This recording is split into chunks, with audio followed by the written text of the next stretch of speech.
How many of you do degreening of citrus? Probably not very many, if any. No one. That is because it's done at the packing house before the fruit are packed. But after harvest, sometimes we do treat citrus with ethylene, and we call this degreening. And so what is degreening? Degreening is actually the process of exposing this green citrus fruit to very low levels of ethylene. And the operative word here is low levels of ethylene.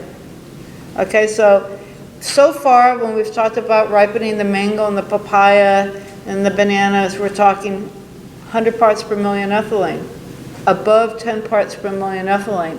Here in citrus, we're talking below 5 parts per million, okay? And commercially today, at least here in California, we're talking 1 to 2 parts per million ethylene, okay?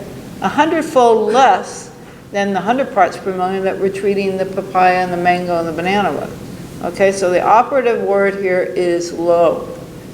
And the idea here is to cause a green citrus fruit to develop its full potential color, because we know that people like to buy an orange, not a green orange, but an orange. So, and this is typically not done at a distribution center. It's not done, once the fruit arrives in the final market, like we're doing, or in a ripening center, like we're doing the avocados and the mangoes and the papayas. This is typically done right after harvest at the packing house. Okay? So it is quite different than what we've been talking for other things, but it's an important thing to know that some citrus are treated with low levels of ethylene, and we call this degreening.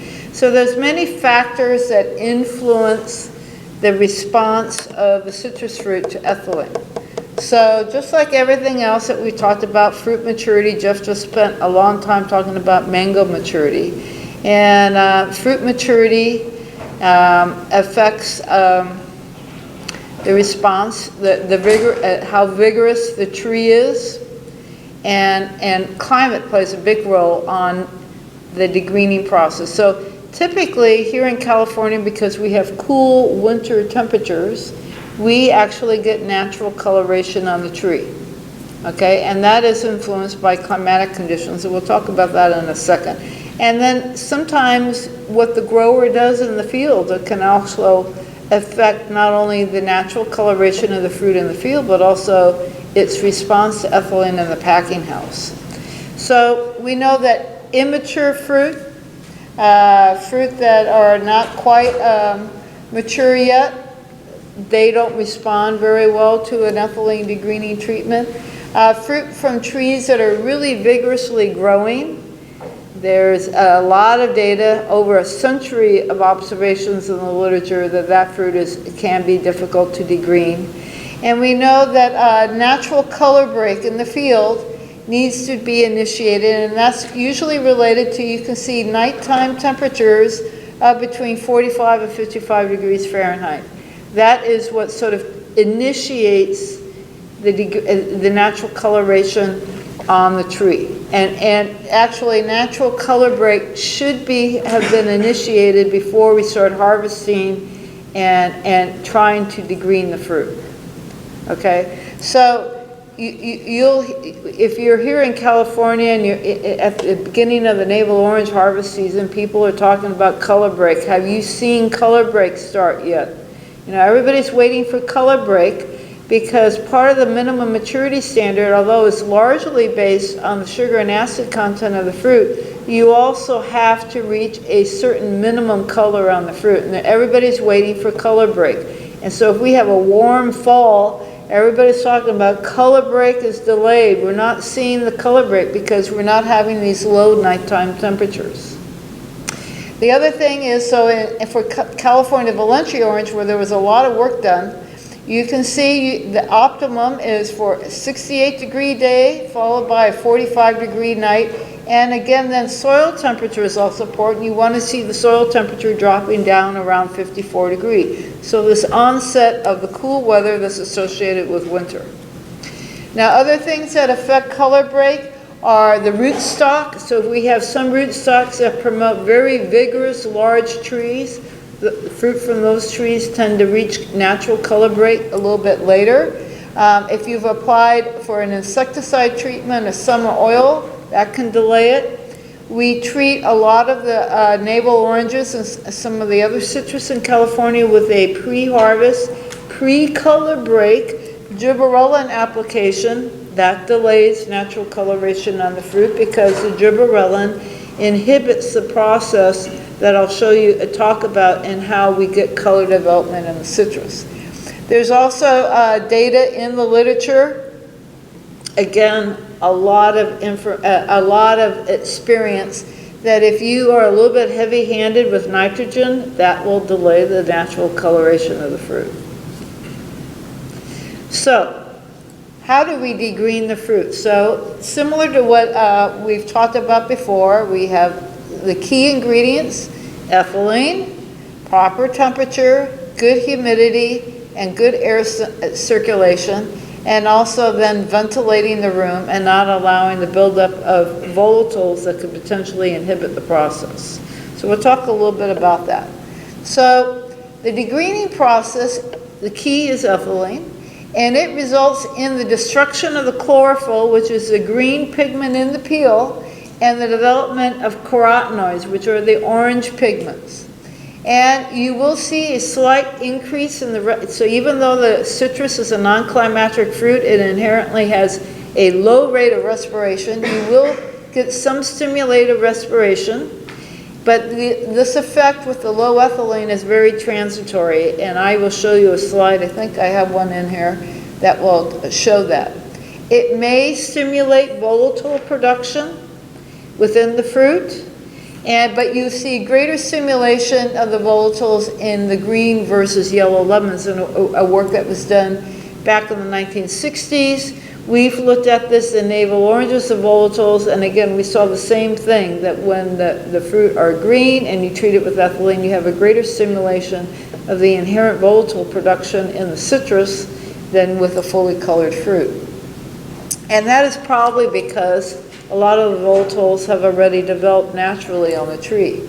Now, if you treat with too high of an ethylene or too long with ethylene, you can enhance decay, and that's one of the reasons why you don't want to go above 5 parts per million ethylene, because the wound pathogen penicillium, that is the major post-harvest pathogen of fruit, is actually stimulated by ethylene, okay? Also stem end rots and anthracnose, which is tear staining.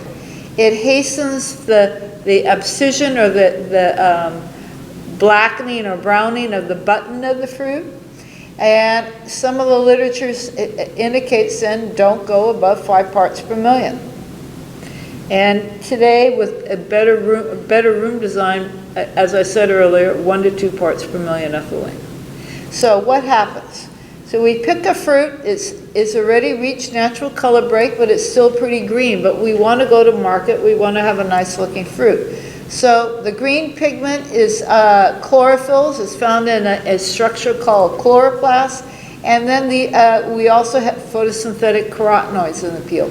And when we treat with ethylene, we get the conversion of the chlorophylls, the destruction of the chlorophyll, and we have the production of non-photosynthetic carotenoids.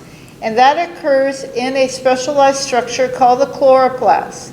And you can't very well see, but there's these little thin lines, and those are the thylakoids. And when you treat with ethylene, what happens is that you have the conversion of the chloroplast to a chromoplast, and you have the destruction of these thylakoids. And so this is the chloroplast following ethylene treatment and the development of orange color. You have the conversion of the chloroplast to the chromoplast. Okay, so it's the same organelle. And this can occur over a 2 to 4 day period. Now, if you harvest a fruit that is pretty much colored, you don't need to treat it with ethylene. If the fruit is going to go into storage or into long-term transit We send a lot of the fruit in California to the Pacific Rim. You will also get some natural color development at low temperature. So for instance, we export a lot of lemons to the Pacific Rim. We don't put a fully colored yellow lemon in that box that's being shipped to South Korea or Japan. We put in a lemon that, what we call with a green tip, where the tip of the fruit is still a little bit green on the shoulders, because we know that once that fruit takes that 3-week boat ride to the destination market, that fruit will be pretty much colored. So the success of the degreening, it depends on the peel color of the fruit. So you can start off, if you're too green, you're not going to get good coloration. The temperature, we keep talking about temperature, and the duration of exposure. So this is some older data, but it's very nice. The fruit was either held in air or in ethylene. And this is the chlorophyll content and the carotenoid content. So what you can see, when the fruit were treated with ethylene, with no ethylene, the chlorophyll content stays more or less constant over an 8-day period. But what you see is that with time, with the ethylene treatment, and this is a 2 part per million ethylene treatment, you can see the chlorophyll content disappear. But what you see here, this is the carotenoid content. The carotenoid content actually really doesn't change. So you're basically getting the unmasking of the carotenoids by the destruction of the chlorophyll. This is to illustrate, this is chlorophyll content, this is in air. Again, this is over a 10-day period, a very gradual loss, a loss of the chlorophyll in these lemons. But if you treat with ethylene, this dashed line, you see the chlorophyll continues to decline. And then you turn the ethylene off, and then it slowly declines. But you see, if you turn the ethylene off after only 24 hours in a lemon that's about this color, it doesn't fully color. So just like Jim Merkel sort of talked about, the art of banana ripening, there is an art to citrus degreening. And you talk to these people that run the degreening room, and they'll talk about, the fruit can go into a degreening room and be there for up to usually about 96 hours, depending on how green and how stubborn that coloration process is. And it does depend on all these factors leading into the degreening room. So this is what I talked about, button discoloration, especially if you have ethylene too high or the temperature is too high. So we've talked about humidity a lot so far in all these classes. Again, here's another instance. Humidity is very, very important. If the humidity is really low, you actually can inhibit the process, so the fruit will not color up as well. And if you have low humidity, the fruit can be soft and you actually lose size. And citrus is sized by fruit diameter. So you really don't want to be losing size, because then you have a loss in the pack out of the fruit. The other main thing, though, is with low humidity, you get, especially if the fruit are in the degreening room for up to 96 hours, you can have a lot of the blemishes be accentuated. And that's what this next slide shows, especially here is some damage. Because all the fruit is clipped, if this is a stem, you're coming into the top of the fruit like this and clipping it. And if the fruit is turgid, for instance, just after an irrigation, or if we have an early rain, you come in, the fruit is a little bit turgid, you're breaking some of the oil cells, because citrus peel has a lot of specialized oil cells in the peel. You have that break, and the oil leaks out into the surrounding tissue, and especially at low humidity, then you get a lot of damage. And this unfortunately doesn't show up probably for about a week to 10 days. The fruit's already packed, it's on its way to the market, and then it arrives in the market and there's a problem. This is also with low humidity during degreening. This was a study that was done many years ago here at UC Davis with Gordon Mitchell. I participated in this project. I had just started at Riverside, where we actually went and we picked navel oranges, We physically, purposely physically damaged the fruit, and then we stored the fruit under low humidity, and you can see the accentuation of the physical damage due to humidity. So temperature, we talked about temperature. Now, the temperature recommendations varied.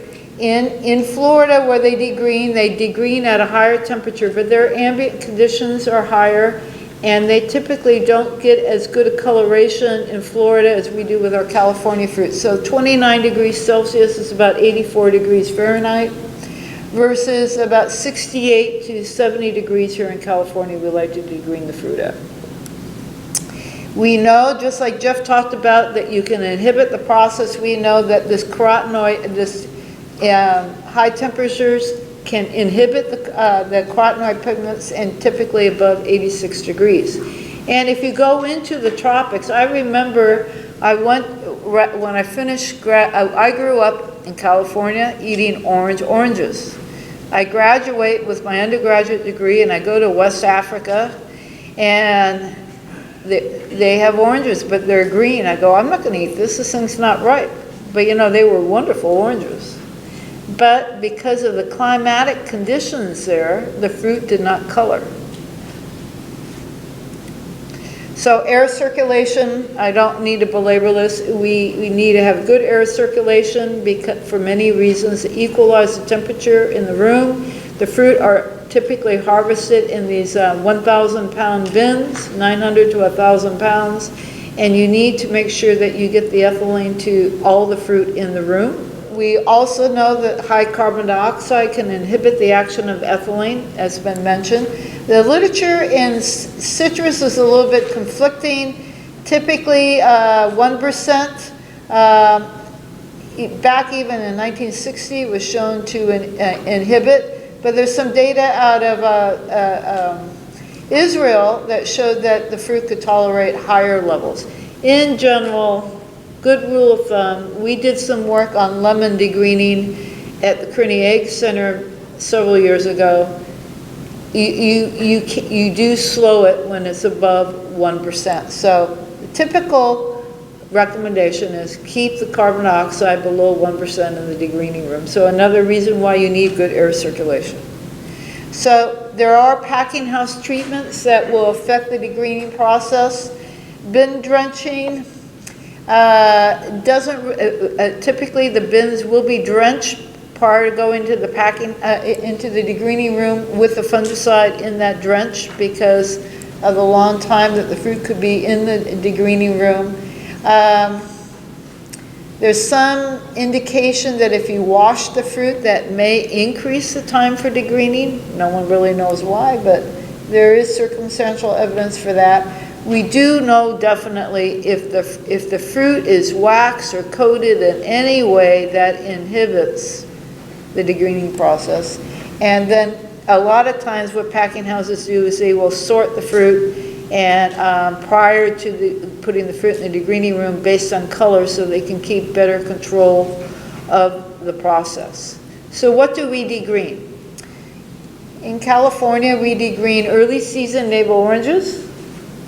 We regreen Valencia oranges. Remember, this thing is, the color of the peel is temperature dependent. So what will happen, and you see this also in very late navel oranges, as the springtime temperatures increase and we move into summer, we're above 86 degrees or 30 degrees centigrade, and what happens? We get the fruit become green again, they regreen. And so especially by the end of the summer, for Valencia oranges, they can be like this fruit here. Very, very mature fruit, very high sugars, very low acid, but they will be green again. And so that very late season fruit is oftentimes degreened. Now that fruit is very, very weak. It's a very old fruit. It's 15, 16 months old from the time of bloom, and you have to be extremely careful when you degreen that fruit. We also degreen lemons, and we also degreen early season mandarins. So here is some navel oranges. These are actually, we took fruit, different color categories, treated it with 48 hours of ethylene, and you can see what the outcome was. So this is a little bit older slide, 1 to 5 parts per million. Operating now is really around 2 to 3 parts per million ethylene for navel oranges.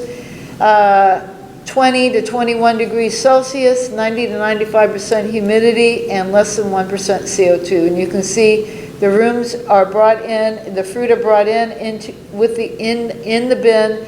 And usually what you do is you have the degreening rooms with 2 doors. They have the intake side where they load the room, and then they open up the door after the degreening, and the fruit are right by the packing line. Typical. Now, Valencia oranges operate the same way, but again, because they're very, very mature fruit, you have to be very careful that you don't have a huge increase in decay afterwards. This is degreening of mandarins. It's usually early season satsumas. And here we have the different color categories, and this is the end result after degreening. So you can see this very green fruit really did not color up very well. So decay is a big problem when you're degreening.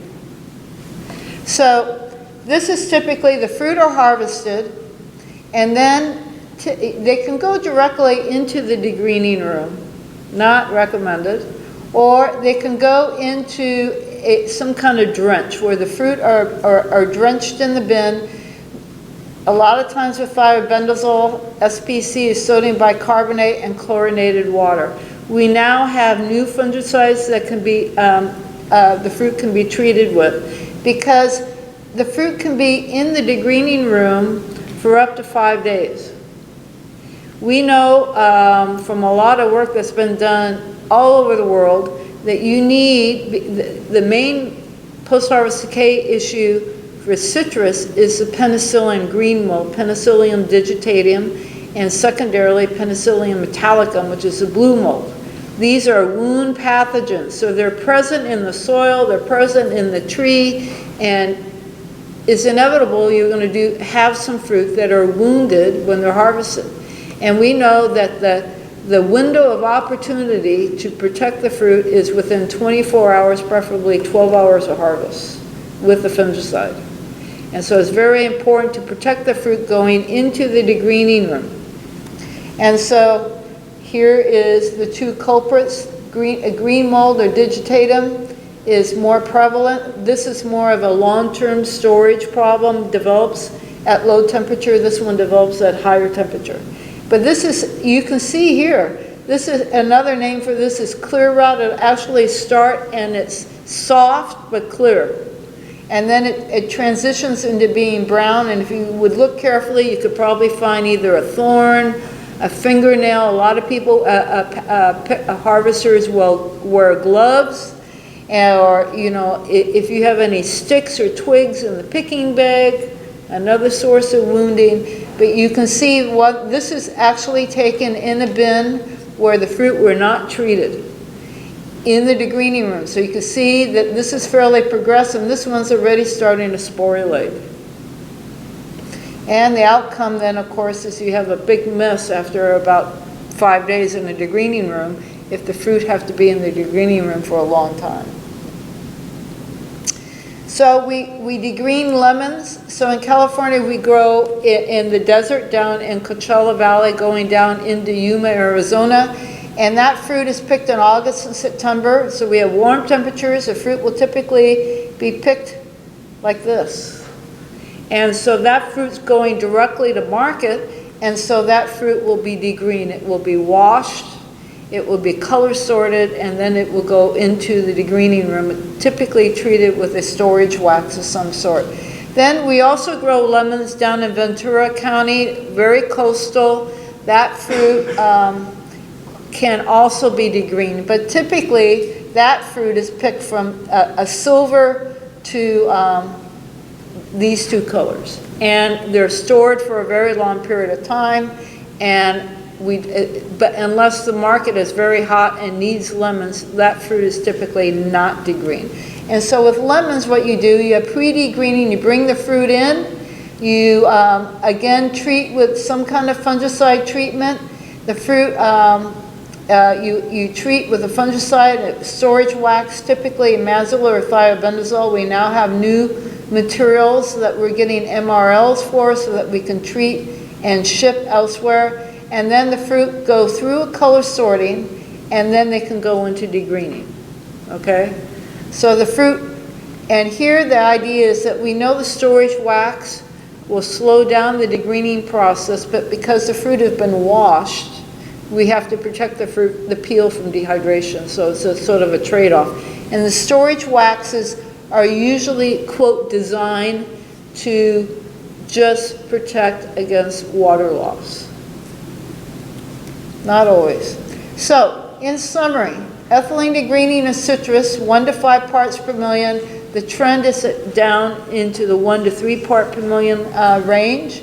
Temperature varies in California and most Mediterranean type climates. You degreen at 20 to 21 degrees Celsius. High humidity, so I sound like a broken record, you keep hearing this. 1 air exchange per hour. They have a very low rate of respiration, so you don't, 1 air exchange an hour is adequate. Remember, Irwin yesterday mentioned for avocado 6 air exchanges an hour because they have a much higher rate of respiration, and then less than 1% carbon dioxide.